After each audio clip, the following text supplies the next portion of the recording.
Hey guys, welcome back to the channel. Fabrizio Romano here as always to keep you posted on the transfer market. Today guys, as usual, many updates for you, many stories. We are here to keep you updated. I remember to you every single day news, updates and stories here on the channel. So stay tuned because we are here always together. Send in your comments, let me know your opinions.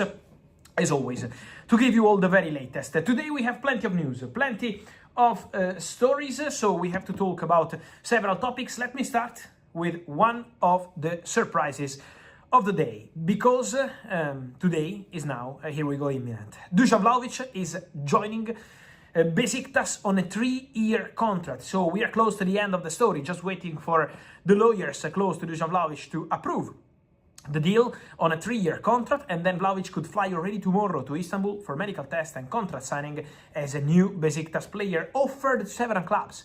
Vlahovic was offered to Premier League top clubs, to Spanish top clubs, to Atletico Madrid, to Barcelona, but they were not convinced, and now Vlahovic is joining Besiktas on a 3-year contract as a free agent after leaving Juventus. So good luck to Dusan Vlahovic, ready for this new chapter. Another story of the evening is Paul Pogba, because Paul Pogba could be available as a free agent in the next days. Yes, because Monaco are offering Paul Pogba the possibility to be a free agent in the summer transfer window. To make it happen, Pogba has to accept the contract termination by the end of the summer transfer window. So if Pogba and Monaco can reach an agreement on the contract termination from now to September 1st, Pogba can be available as a free agent. This is the deal, this is the possibility. Now it's on Pogba to decide. Today Paul suffered a new injury. For Pogba, for sure, there are some possibilities, but now it's on the player to decide whether he wants to stay at Monaco, but the club is pushing him out. Monaco want to terminate the contract, Monaco want to move on and say goodbye to Paul Pogba. So that's the status of the story. Talking about several other things, there are movements on several fronts, especially on midfielders. On Rodri, I will tell you more in the next videos to explain the situation, but at the moment I can guarantee that the conversation between Barcelona and Manchester City continue again today, so they are talking. As I told you, it's a direct negotiation and we have to wait until they have a breakthrough in this story. But the other story is regarding Enzo Fernandez, because over the recent days some contacts took place between the agent of Enzo Fernandez, Javier Pastore, and Manchester City. In these contacts, Manchester City message was about the interest they have at the club in Enzo Fernandez, especially Enzo Maresca. Enzo Maresca is a big fan of Enzo Fernandez. Enzo Maresca had a great relationship with Enzo Fernandez at Chelsea, and Enzo Maresca, in the internal discussions at Manchester City while planning for the summer transfer window, always indicated Enzo Fernandez as a potential target, even before this Rodri storm after the World Cup. Now, what can happen here? Chelsea feel very relaxed on Enzo Fernandez. Why? Because for Chelsea it's a very clear situation. They're more than happy to keep Enzo Fernandez at the club. Chelsea believe that the problems were in players' camp, not on the direct player side. And so Chelsea believe that Enzo can still stay at Chelsea, continue at the club, and be an important player for Xabi Alonso. So this is Chelsea feeling. For Chelsea it's been clear. Chelsea want 120 million pounds. Manchester City, on their side, are not expected to spend this money. So Man City hope there could be room for negotiation for Enzo Fernandez. This is the situation around Enzo. It can depend on the price. If Chelsea can reduce the price in the next days, for Manchester City could be a possibility. If the price remains 120 million pounds, the deal for Enzo Fernandez to Man City can still be considered complicated. So really depends on the numbers, on the financials of this deal. Let's follow the situation, let's see what's going to happen. But for sure, there is movement and there are contacts with the agents of the player. But Chelsea keep indicating that number. Don't forget, in this saga, also how tense was the situation between Chelsea, Man City, Maresca about the appointment of the manager at Manchester City. Don't underestimate this, because Chelsea want to be happy in terms of transfer fee if this deal has to happen. Then, everything is proceeding also for Ferran Torres to Paris Saint-Germain.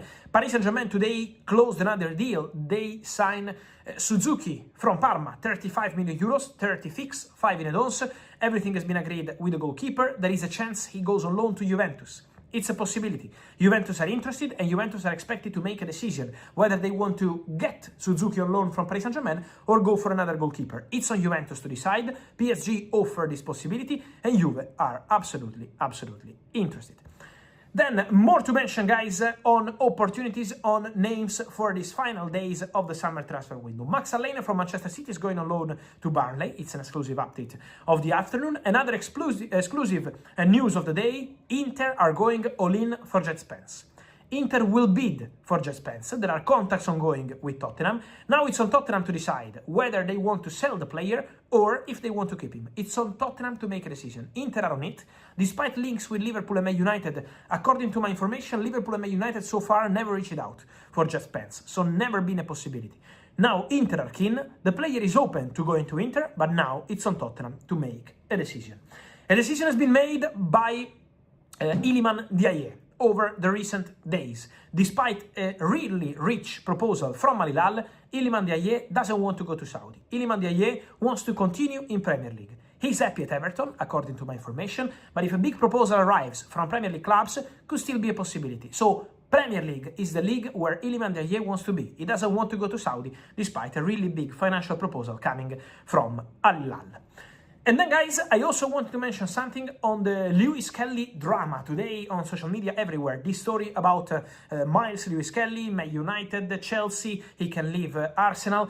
The feeling of players' camp and those close to Miles Lewis Kelly is that Miles wants to stay at Arsenal.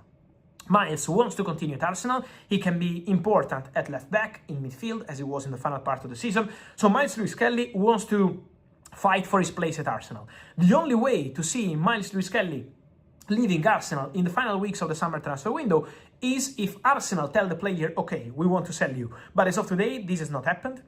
And the player remains completely focused on Arsenal. He's an Arsenal boy, so he really rates the possibility to be there, to win a game with the Arsenal shirt, was very happy about the possibility to win the Premier League and to compete in a Champions League final. So Miles Lewis Kelly is happy at Arsenal. Then, again, if the club decide to sell the player, this is another story. But as of today, Lewis Kelly has not received this kind of indication, and there is nothing concrete or advanced with Chelsea or Man United so far. Again, should anything change in the next days, that will be on club side and not on player side, because Miles at the moment is absolutely focused on Arsenal. And again, just to tell you what's happening on the day by day, as of today, Arsenal have not told Miles Lewis Kelly that they want to sell him. So that's the status of today. More to say in the next hours and next days. Guys, as always, stay tuned here on the channel. Remember to like this video, turn on the notification bell, subscribe to the channel, and let me know your opinions on Dusan Vlahovic, on Paul Pogba, Enzo Fernandez, but also Rodri, Ferran, Suzuki, Spence, Ndiaye, Alane, and Miles Lewis Kelly. Plenty of stories as always. Guys, I will see you here as every